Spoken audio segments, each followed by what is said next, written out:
Muito bem. Eu quero ministrar uma palavra que tem o título Ativando a Bênção de Deus. Ativando a Bênção de Deus. Não sei você, mas eu sou muito observador, eu gosto de olhar as coisas. Quando eu vou em algum lugar, ando de carro, qualquer lugar que eu vou, eu sempre fico filmando tudo que acontece em minha volta. Eu gosto de ver, aliás, muito do meu português eu aprendi lendo as coisas, até mesmo na rua, faixas e um monte de coisas. Então, muitas vezes eu passo em frente a igrejas e eu vejo algumas faixas penduradas na frente de igrejas, anunciando alguma campanha ou algum evento. E algumas dessas frases ou faixas são engraçadas até, outras são interessantes, outras são absurdas e muitas delas são muito boas. Mas uma delas que eu acho interessante, quando está escrito na frente de uma igreja assim: venha buscar a sua bênção. Ou quem está ligado no Facebook, às vezes a gente recebe essas mensagens, né? Hoje a sua bênção vai chegar, quem acredite, digita amém, né? Dá um like aí. Essa é a melhor segunda-feira da sua vida, quem acredita, né? Essas coisas todas. Então, mas vem buscar a sua bênção. E eu acho isso interessante, porque tem pessoas que tratam Deus como ele fosse uma máquina de refrigerante. Mas que isso, pastor? Porque como uma máquina de refrigerante funciona? Você coloca lá a sua nota de dinheiro, antigamente eram moedas, hoje são notas, e você aperta o refrigerante que você quer e embaixo sai o refrigerante. Você fica revoltado, quando você coloca a nota lá em cima, você aperta e nada sai lá embaixo, certo? Já aconteceu isso com você? Aí pau, e tush. Mas tem gente que trata Deus como ele fosse uma máquina de refrigerante. Olha, eu já fiz a minha parte, né? E agora estou exigindo a minha bênção. Eu não sei se você já se deu conta, mas a igreja não é um centro de macumba.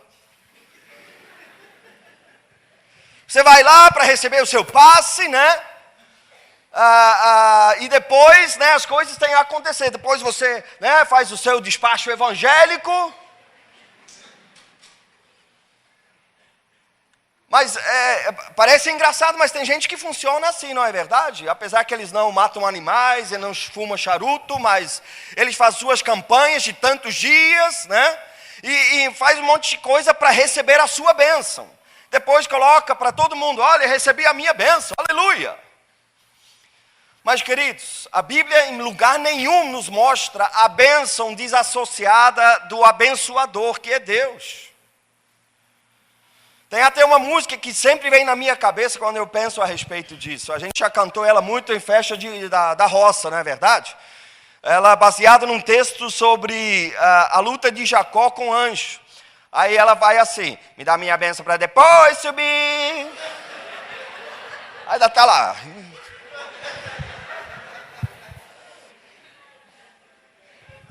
E tem gente que vive a sua vida desse jeito. Deus, me dá minha bênção, depois pode ir. O que é importante para mim é a minha bênção. Mas, queridos, a vida, ela não é feita de momentos. Fala para a pessoa que está ao seu lado: a vida não é feita de momentos. Eu gosto de momentos, né? Momentos legais na nossa vida, a gente lembra para o resto da vida. Mas a vida, na verdade, é construída em cima de coisas que a gente faz todos os santos dias. E conforme a gente vai fazendo todos os dias, a gente vai construindo a nossa vida. A gente tem que escovar os dentes todos os dias, pelo menos 3 vezes. Ou 2, ou assim. Uma é importante, né? Para o bem-estar da humanidade. Mas tem muita gente que tem uma mentalidade que deixa as coisas rolar e depois quer recuperar o tempo. Por exemplo, o cara nunca se mexe fisicamente, e depois, de repente, dá um acesso assim, não, tem que me mexer, rapaz. Aí vai na academia e pá, e não fez 2 semanas, não fez nada, mas quer recuperar as 2 semanas. Aí no dia seguinte, dá um glória aí. Glória, meu Deus. Consegue nem levantar a mão mais. Ou mais espiritual, né? O cara não lê a Bíblia faz 3 semanas, depois, não, vou recuperar, agora eu vou ler 50 capítulos. Aí, pai, vai, mas não é assim que a vida é feita. A vida é feita de coisas que a gente faz todo dia um pouco. Amém? Assim também é a nossa vida espiritual, porque Deus não quer te dar uma bênção aqui e outra bênção lá. Ele quer que você viva e tenha uma vida abençoada. Há uma diferença entre essas 2 coisas. Mas como nós podemos viver uma vida abençoada? Quantos querem viver uma vida abençoada aqui? Então eu vou fazer uma ilustração, eu sempre faço ela. Se você já viu ela assim, você pode agora desligar por 2 minutos. Mas dessa vez eu vou usar um artefato novo, que é um guardanapo. Você sabia que nosso mundo físico ele é regido por leis? Leis que sempre se repetem. Por exemplo, uma lei se chama lei da gravidade. Ela é muito conhecida. Ela diz o seguinte: tudo que é mais pesado que o ar acaba descendo. Agora, tem espertinhos que falam assim: não, pastor, eu sei que essa lei existe, mas a minha ela não se aplica. Eu sou um cara especial, eu sou mais bonito que os outros, então a minha ela não se aplica. Mas, por exemplo, eu tenho aqui um guardanapo. O guardanapo não pesa quase nada, não é verdade? Agora, ele é mais pesado que o ar, sim ou não? Mas é leve, sim ou não? Então, se eu solto esse guardanapo agora da minha mão, o que vai acontecer? Ele vai cair. Caiu. Então, aí tem gente que fala assim: não, pastor, mas eu sou um cara de fé. Tem muita fé, eu vou crer que essa lei agora não vai funcionar. Ah, pastor, mas uma andorinha só não faz verão. Vamos usar a fé coletiva, que é mais poderosa, né? Quando muita gente crê junto. Então, você crê comigo que agora esse guardanapo não vai cair? Vamos lá? Pô, o que houve, gente? Eu já sei qual é o problema. Você não fez cara de fé. Faz cara de fé. Porque quando alguém tem fé, meu irmão, se alguém chega assim, não, amigo, eu creio. Eu falei, que fé michuruca é essa? Mas quando o cara chega assim, não, meu irmão, eu creio. Eu falei, amém, eu também, aleluia.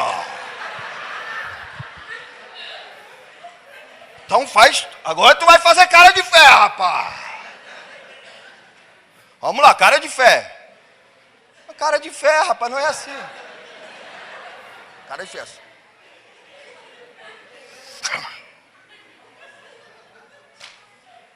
O que é isso? Por que a coisa se repete?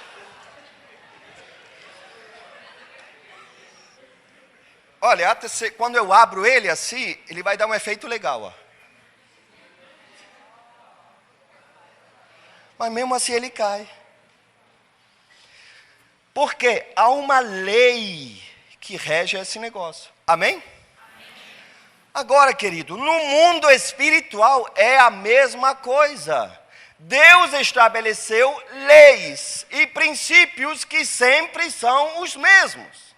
Aí tem gente assim, não, dá tudo bem, pastor, eu sei que deveria ser assim, mas eu tenho fé, então a coisa comigo é diferente. Aí o cara vai lá, aplica a fé e não rola do mesmo jeito. Porque a vida espiritual, a esfera espiritual, também é regida por leis. Essas leis e princípios, vivendo essas leis e princípios, elas ativam a bênção de Deus. Eu vou te mostrar.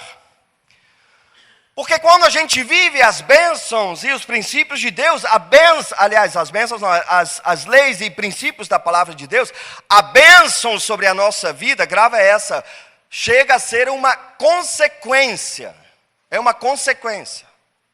Não é um acontecimento esporádico. Quando nós alinhamos a nossa vida com os princípios e as leis de Deus, A bênção sobre nossa vida acaba a ser uma consequência. Amém? Gravou? Um dia Jesus estava falando sobre se preocupar sobre a vida. Ele falou assim, olha, não se preocupem sobre a vida, o que beber, o que comer, o que vestir, aonde morar.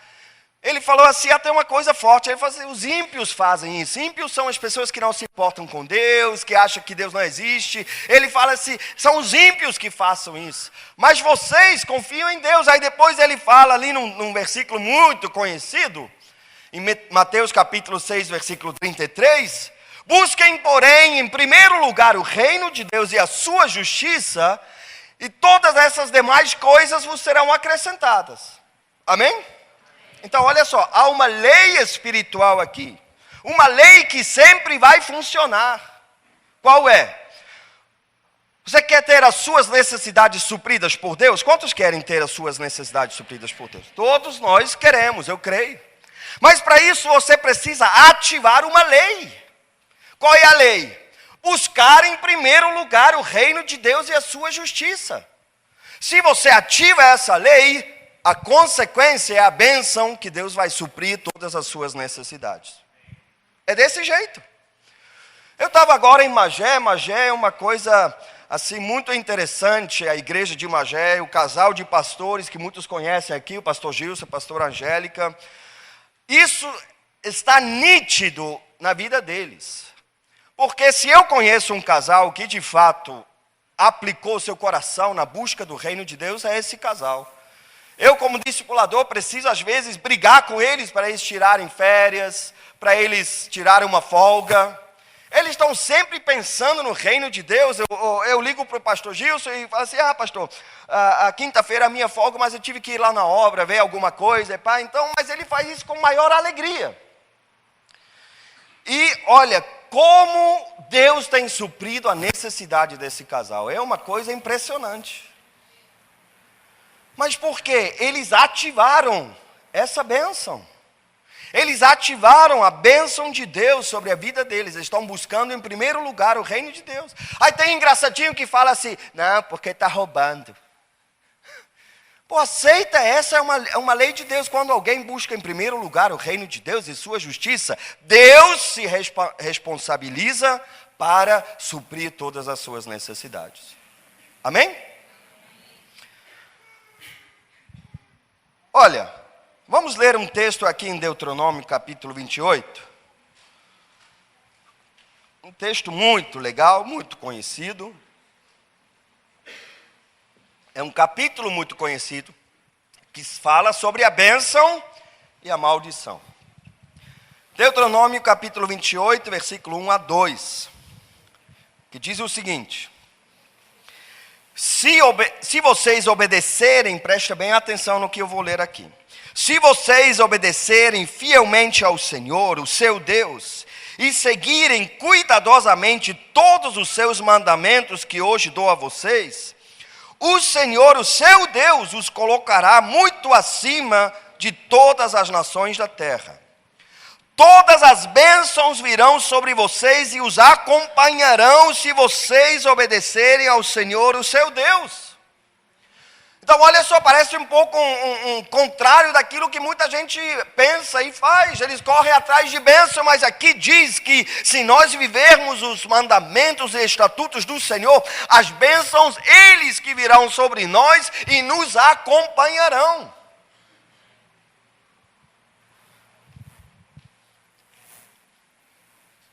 Quantos aqui querem estar cheios da graça de Deus? Assim, esse negócio da graça de Deus me fascina tanto, eu quero a graça de Deus.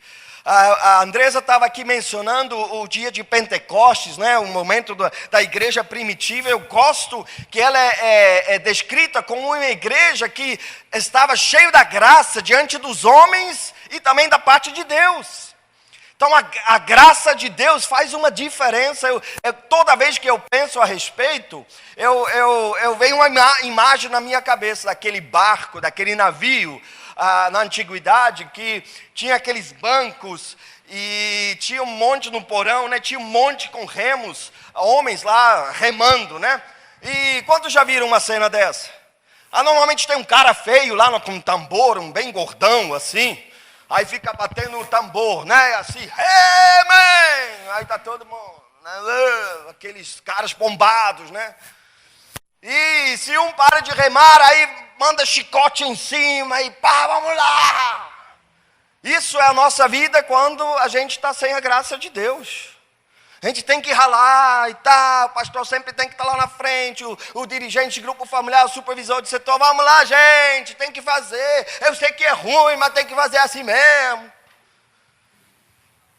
Mas quando a graça de Deus vem, é como o vento começasse a soprar, aí a gente pode içar a vela, e o vento sopra nessas velas e começa a levar o barco sozinho.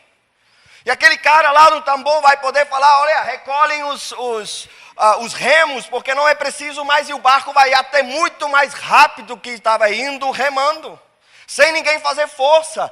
Eu quero a graça de Deus sobre minha vida.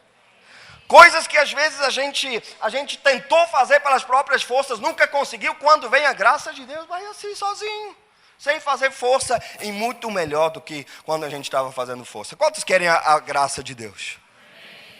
Agora tem uma lei espiritual, como a graça de Deus alcança a nossa vida. Ela que alcança a nossa vida, ok? Você não vai precisar correr atrás. Em 1 Pedro 5, versículos 5 a 7, diz o seguinte: da mesma forma, jovens, sujeitam-se aos mais velhos.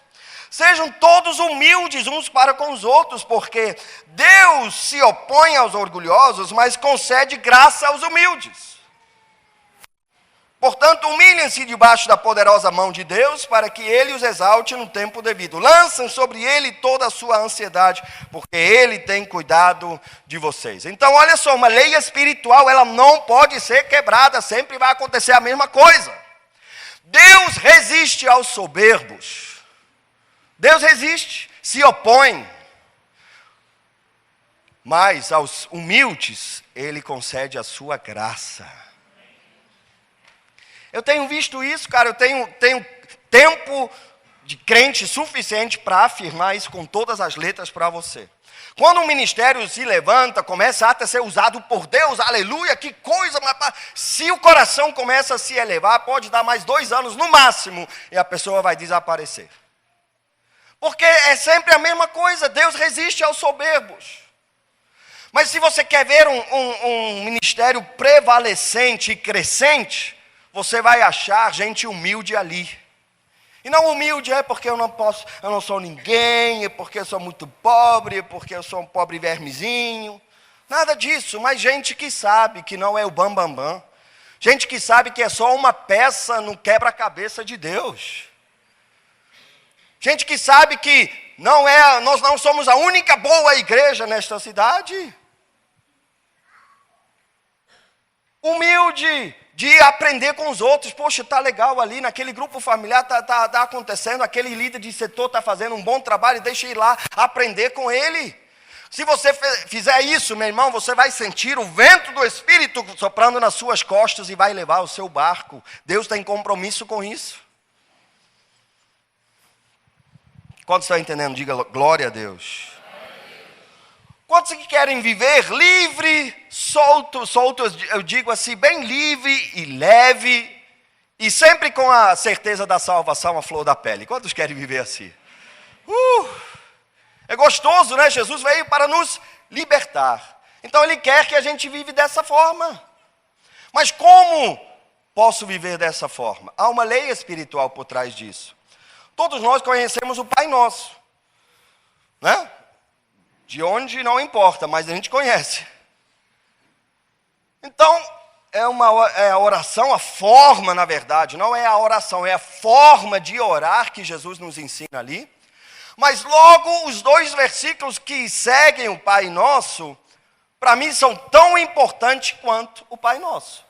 Está lá em Mateus capítulo 6, versículo 14 e 15. Lá diz o seguinte: pois, depois do Pai Nosso, pois, se perdoarem as ofensas uns dos outros, o Pai Celestial também perdoará vocês. E quando você está perdoado, meu irmão, você está livre e leve na presença de Deus. sabendo que o amor de Deus está derramado sobre a sua vida, a salvação, você pode morrer agora, mas você vai estar na glória, aleluia. Mas depois diz o seguinte: mas se não perdoarem uns aos outros, o Pai Celestial não perdoará as ofensas de vocês. Oh, palavra forte, meu Deus. Então você quer viver livre e leve na presença de Deus, amém? A receita está aí. Perdoa. Libera os outros que te ofenderam. Assim, está perdoado, está todo mundo perdoado. E quando você fizer isso, meu irmão, a certeza da salvação vai encher a sua vida, você vai se sentir bem na presença de Deus, o amor de Deus vai te libertar, você vai sentir o perdão do Senhor sobre sua vida. É uma lei espiritual. Às vezes eu encontro crente que anda com a mochila cheia de peso.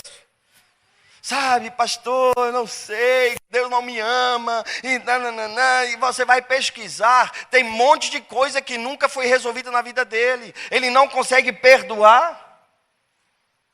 Mas, queridos, existem princípios e leis no mundo espiritual, e para você ser abençoado, você precisa cumprir essas leis.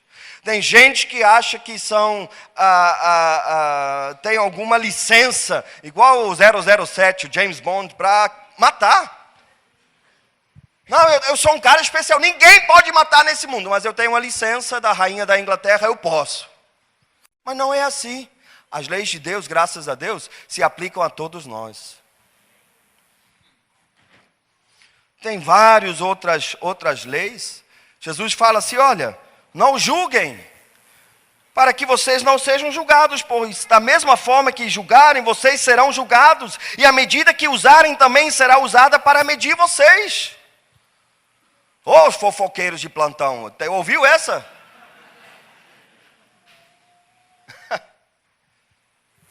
Paz, é tão fácil apontar o dedo e falar o que os outros têm que fazer, se coloca no lugar dessa turma.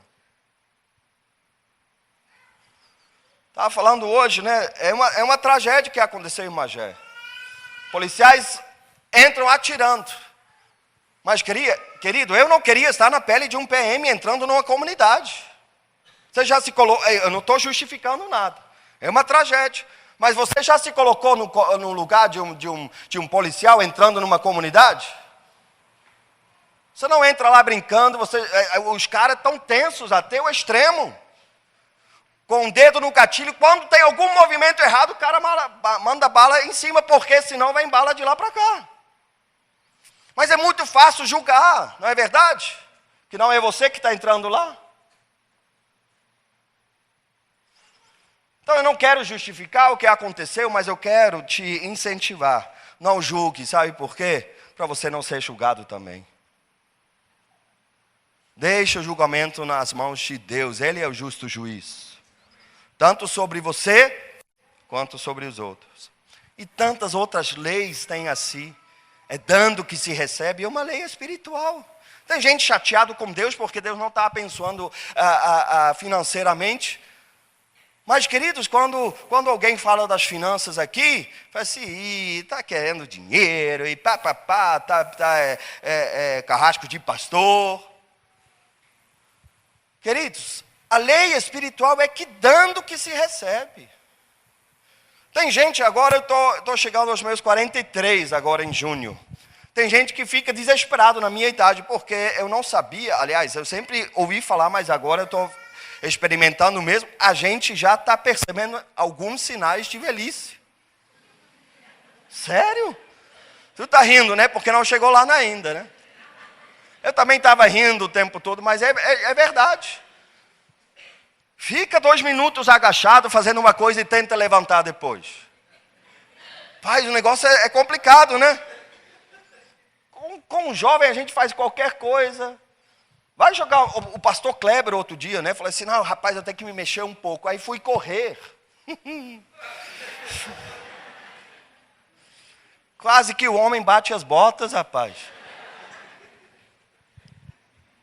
Tem gente que, não, eu queria ser jovem de novo. Eu não queria ser jovem de novo. Eu estou gostando da idade que eu estou. Sabe por quê?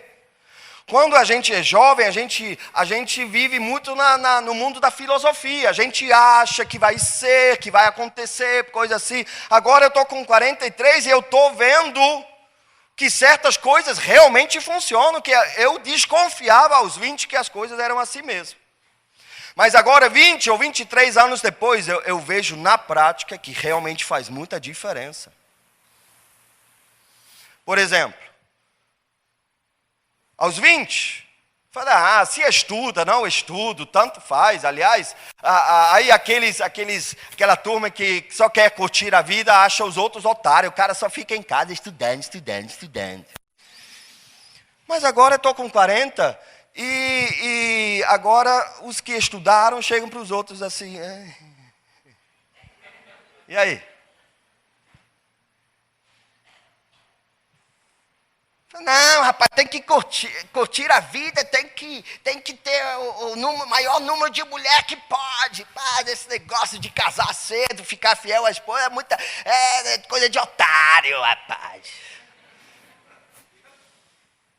Vai ver agora, 20 anos depois, quem foi o otário. Eu vou fazer 20 anos de casado. Quando eu escuto a história dessa turma, eu fico assim, meu Deus, como você ainda está vivo? Paz, a vida é enrolada até o pescoço, o cara não sabe como está pagando a pensão de todos os filhos que fez por aí.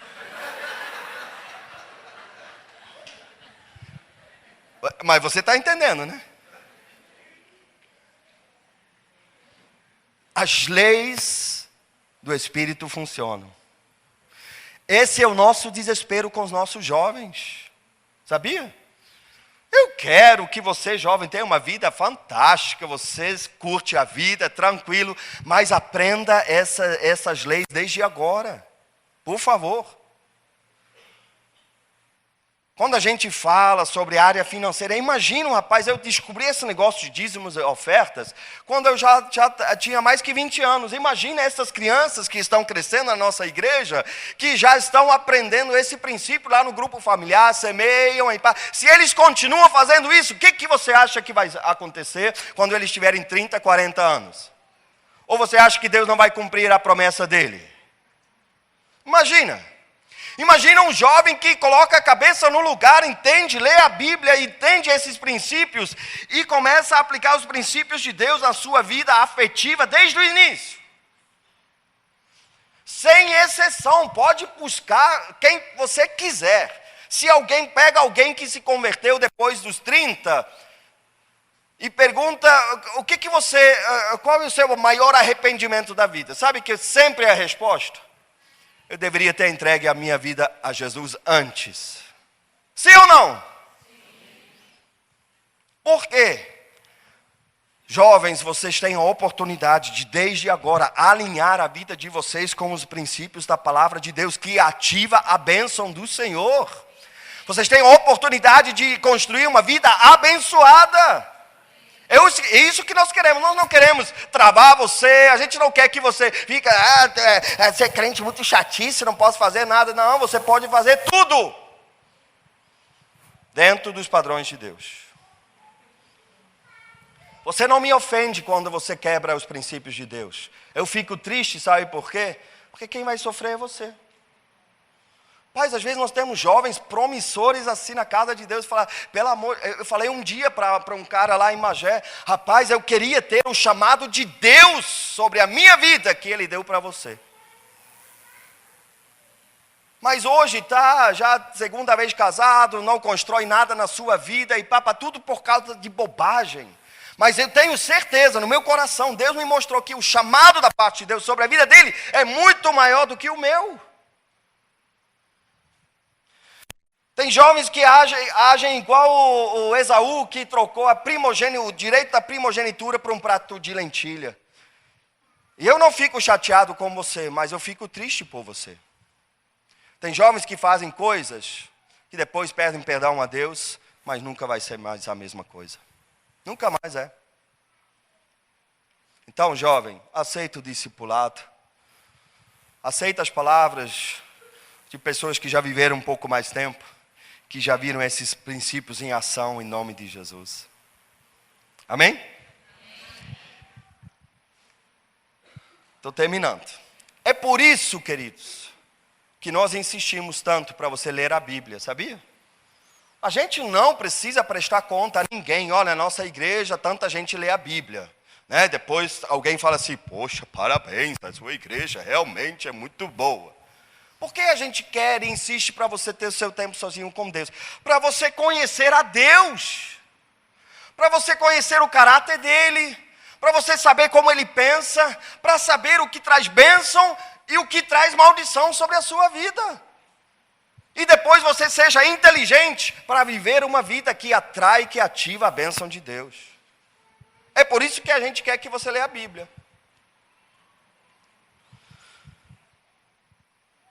Sabe, não adianta você ter a melhor a parte elétrica da sua casa se você nunca liga o disjuntor. Você pode ter uma fiação maravilhosa, a bitola certa, gastou uma fortuna, mas se você não ligar o interruptor, o disjuntor, nada vai acontecer.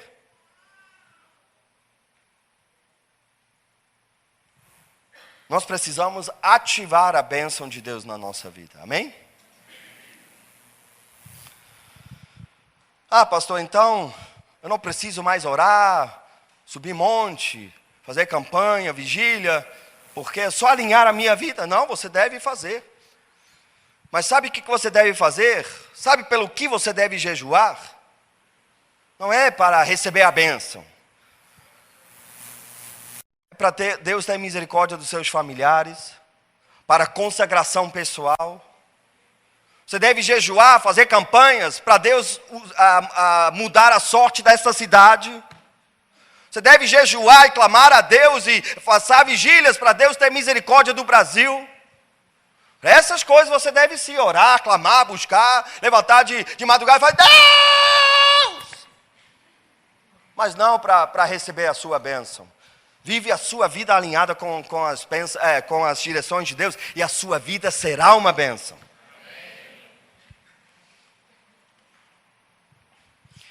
O que eu te proponho hoje para você é um estilo de vida abençoado.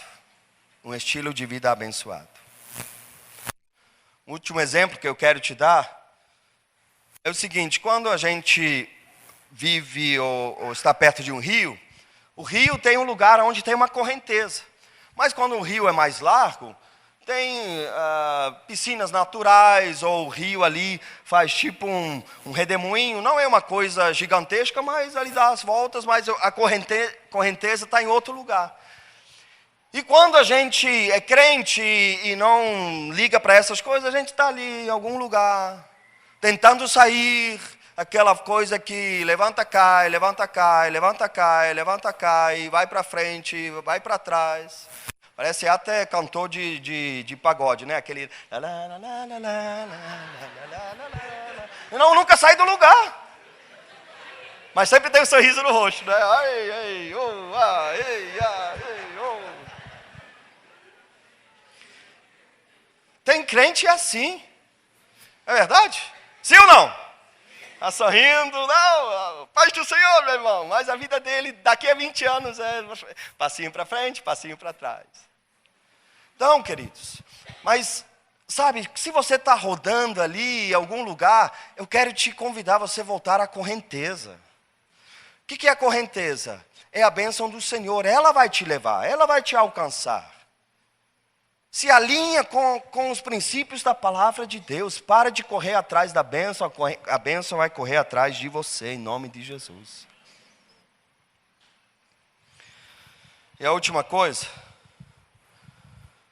Deixa essa vida evangélica barata, de frases de efeito, que todo mundo sabe que na verdade não existe. Mas a gente gosta de ser enganado. Me engana que eu gosto, não é verdade? Eu vou pegar os homens, mas as mulheres também vão entender. Às vezes eu vejo um comercial de Gillette, não da marca, né? Mas aquele negócio de fazer a barba.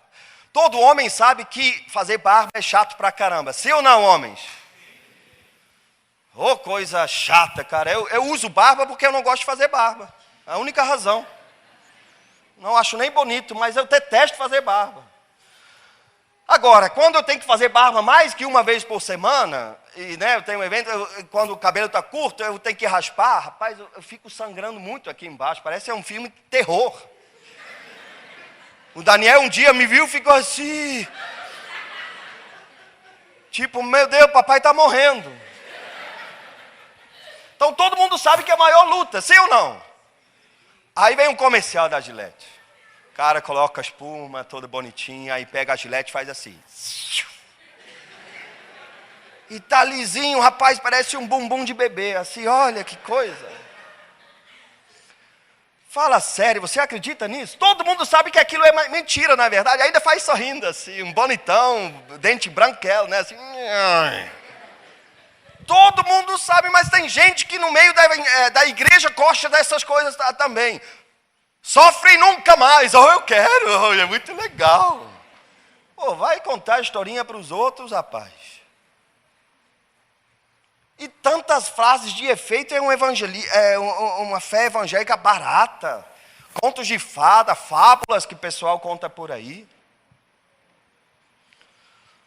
Para de buscar a sua bênção, se alinha com os princípios e as leis de Deus. E entra nessa correnteza, ela vai te levar. É a correnteza da bênção, amém, queridos? E tenha uma vida abençoada. Essa é a proposta de Deus. Daqui a 2 semanas, os homens vão voltar do retiro de vida vitoriosa. Vai ser uma bênção. Não, né? Então, mas vai ser, eu creio que vai ser. Aliás, eu estou achando a quantidade de homem com camisa rosa um pouco elevada nessa igreja. Dá uma olhada em sua volta, é uma coisa impressionante. Eu olhei assim e falei, rapaz, a reunião de mulheres foi quinta-feira, não é hoje. Desculpa, tá?